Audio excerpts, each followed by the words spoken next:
नाज़रीन, आप देख रहे हैं PC world news. Faisalabad Pasban highest wagon workers association Punjab के मरकजी सदर मियां एजाज हुसैन ने कहा है कि सिटी टर्मिनल अड्डा में हाकरी की आड़ में दोबारा से भत्ताखोरी का सिलसिला शुरू होना अफसोसनाक है और इंतजामिया की कारकर्दगी पर सवालिया निशान है। DC फैसलाबाद नोटिस ने हमारे फैसलाबाद के नुमाइंदा खुसूसी शाहसेब मुखी की तफसीलात के मुताबिक इन ख्यालात का इजहार उन्होंने ट्रांसपोर्टर्स के एक वफ्द से अलमरकजुल इस्लामी चिन्योट बाजार में मुलाकात के दौरान किया। गाड़ियों से 100 से 200 रुपए तक वसूली की जा रही है, जिस पर अड्डा इंतजामिया की खामोशी मानीखेज है।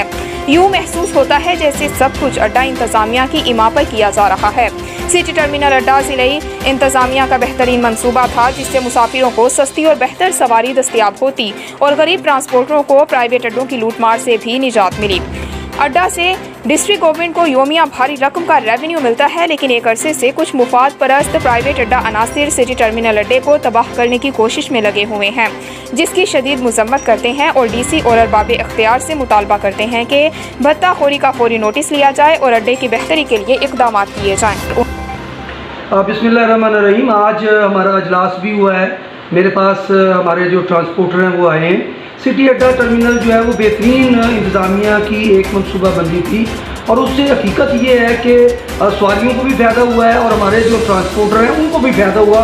उनकी प्राइवेट अड्डों की जो लूट मार थी उनसे उनको फ़ायदा हुआ था, लेकिन अफसोस ये था कि वहाँ पे भत्ताखोर अनासर जो हैं हाकरी की आड़ के अंदर वो आ गए।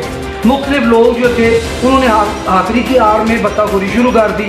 अब उनको DC साहब जो पिछले साबका DC साहब थे उन्होंने उनको वहाँ से भगा दिया, उनके ऊपर पर्चे भी हुए। लेकिन अब अफसोस ये है कि दोबारा से अब तमाम जो स्टैंड हैं सिटी अड्डा के वहाँ पे हाकर जो हैं वो खड़े हो गए हैं और 100 से लेके 200 300 तक वो जो है वो भत्ता वसूली उन्होंने शुरू कर दी है। लेकिन अफसोस ये है कि जो मकामी इंतज़ामिया है, जो अड्डा की इंतज़ामिया है, उसके उनको भी हमने बताया कि भाई ये कौन लोग हैं, किन लोगों ने इनको जो है यहाँ पे खड़ा किया है, किस अथॉरिटी के साथ ये खड़े हुए हैं। ये सरकारी अड्डा है, यहाँ पे हाकर नाम की कोई चीज़ होनी नहीं चाहिए। लेकिन आपने 120 रुपये पर्ची आप लेते हैं, ये हम लोग आपको दे रहे थे पार्किंग की मद के अंदर। आपने ये जो बदमाश हमारे ऊपर जो खड़े कर दिए ये सरासर ज्यादती है और मैं मतलब DC फैसलाबाद से ये मुतालबा करता हूँ कि फिलफौर इसका नोटिस लिया जाए। अगर उन लोगों को कार्रवाई ना हुई तो हम मजबूर होंगे कि हम DCO दफ्तर का घेराव करेंगे।